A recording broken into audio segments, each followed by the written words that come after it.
more. I want to be living in pure consciousness. I want to be a beacon of light wherever I go, to meet people from a conscious level, from a non-egotistical level, from a place where I am authentic and real and not created by my own ideas and thoughts about that.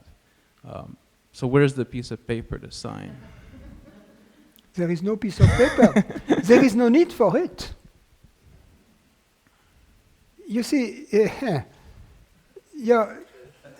you are in the situation of someone going to a realtor and saying, please, prepare for me a purchase agreement that I want to sign because I love this house.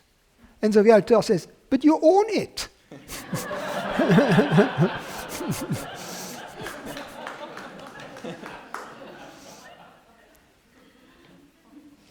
The door is open. And I believe you. But sometimes I don't. And I want to get rid of those sometimes. But in those moments that you don't, it's just because you want to keep playing the game of not being the owner. So that you want to enjoy the house from the outside and saying, oh, that's a wonderful house. I wish I could buy it.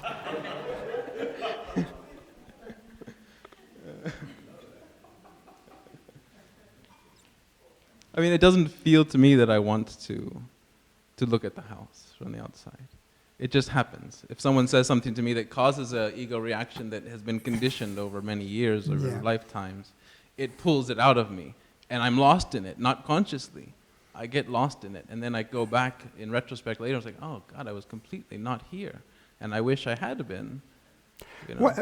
What is important is that the investigation about the true nature of self, of what we are, has to be very thorough. And a mere logical understanding is not enough. It has to go deeper. We have to investigate these obscure and implicit feelings that give us this sense of separation. Otherwise, if these feelings are there and if they are left in the closet, so to speak, they will trigger again and again the thought or the belief in separation.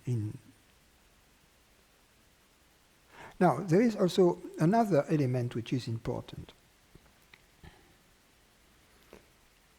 It is to make the distinction, a clear distinction between consciousness and mind.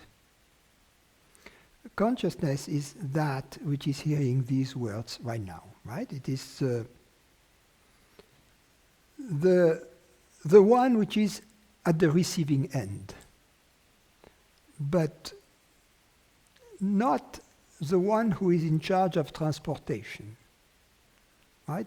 Or in charge of transmission of the information. There is a chain of transmission of the information, but the post office is not the one who is really supposed to read the letter, right? Or to get the $100 bill which is inside. So the consciousness is the one at the receiving end. The mind, if there is such a thing, is part of the chain of transmission. The mind is limited, personal. Somehow there is a mutual interdependency between the body and the mind, and I'm not really interested into looking in details in that, because that's not the point. The point is that whereas this body-mind entity is limited to a certain extent, separate and perceived. That doesn't imply that the consciousness that perceives it has the same specifications, has the same attributes of limitation, separation, localization in space or in time or both.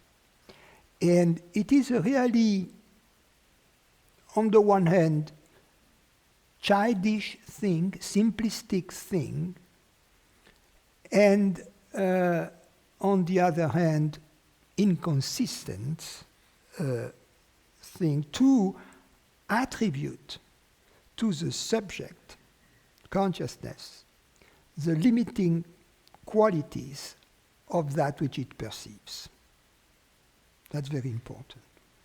So, as long as there is the slightest confusion in our understanding between that which perceives, consciousness, which has no qualities of its own, and that which is perceived, mind stuff, thoughts, perceptions, bodily sensations, feelings, etc., we need to clarify this.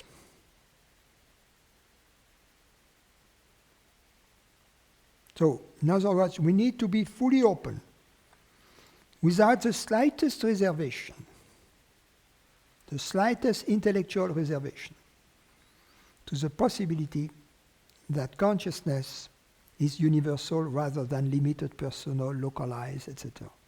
That's important. And you are the only one who can answer this question for yourself in your own inner honesty, just to yourself, ask yourself the question. I am really at this point. Have I reached this point? If not, it means I have to investigate again. It is an investigation that is accomplished in various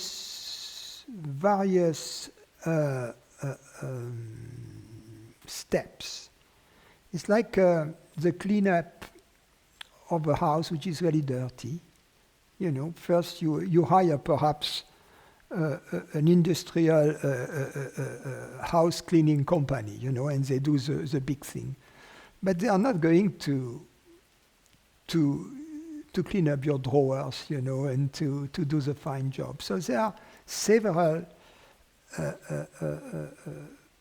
steps in succession to take so that everything has been really fully revisited.